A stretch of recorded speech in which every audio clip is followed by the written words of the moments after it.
সময়মতো রপ্তানি আয় থেকে দেশে না আনলে মিলবে না রপ্তানি উন্নয়ন তহবিল ইডিএফ সুবিধা।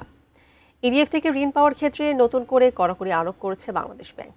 এখন থেকে নির্ধারিত সময়ের মধ্যে রপ্তানি আয় দেশে প্রত্যাবাসন করতে ব্যর্থ রপ্তানিকারক আর ইডিএফ এর অর্থায়ন সুবিধা পাবেন না। ইডিএফ সংক্রান্ত সার্কুলারে কেন্দ্রীয় ব্যাংক বলেছে, সুদহার, ঋণের মেয়াদ, পুনঃ অর্থায়নের সীমা এবং পরিচালনাগত বিভিন্ন বিধান হালনাগাদ করা হয়েছে। নতুন নির্দেশনা অনুযায়ী ইডিএফ ঋণের সুদের হার নির্ধারণ করা হবে 6 মাসের বেঞ্চমার্ক হারের ভিত্তিতে।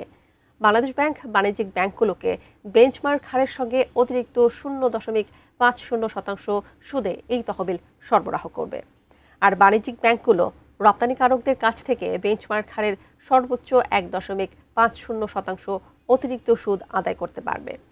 ইডিএফ ঋণ পরিশোধের সাধারণ মেয়াদ 180 দিন অপরিবর্তিত রাখা হয়েছে। তবে যৌক্তিক কারণ দেখিয়ে বাংলাদেশ ব্যাংকের অনুমোদন সাপেক্ষে এই মেয়াদ সর্বোচ্চ 270 দিন পর্যন্ত বাড়ানো যাবে।